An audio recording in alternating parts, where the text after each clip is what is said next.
Yeah, I started very early. I started in the insurance and wealth management space. I think I was 22 years old, just out of university, and started with a great company called Iowa Foresters, and about a $6 billion insurance and investment company. And I started in Toronto. I was born and raised in the Okanagan Valley. My wife was born and raised in Calgary. We met at the University of Calgary, but I was out in Toronto and decided that's where I'd get started. And in a short period of time, I moved from being a salesperson to being a sales manager. And in my early 30s, I was actually running Canadian sales operation for all of Canada for that particular company. During some really turbulent times, interesting, the company itself had changed a couple leaders during that time period. So I was involved in actually taking part in building two totally different distribution systems. So we went from independent people with branch offices across the country to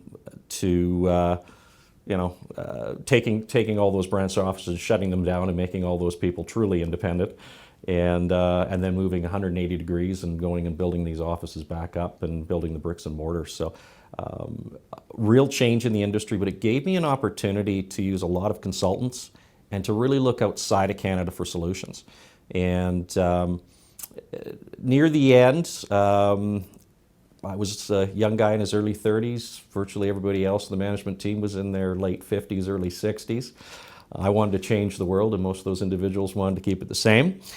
And it just wasn't feeling like a great fit. The real crux was I had 3 kids under the age of 8.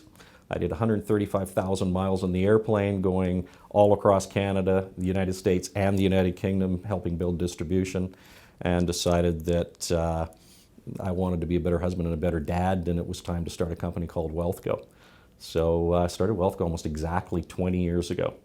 And what's fascinating is started WealthCo 20 years ago and thought I was just going to be myself and an admin assistant. And obviously today we manage well over $500 million in assets just through our accounting firm partnerships that we'll speak to.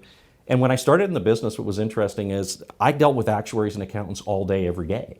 So dealing with a business owner client, it just seemed natural to me that I'd meet with the client, figure out who their accountant was, and go and meet with their accountant.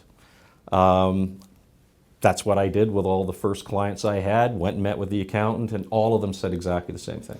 Well, you do realize you're the first person that's ever come and talked to me.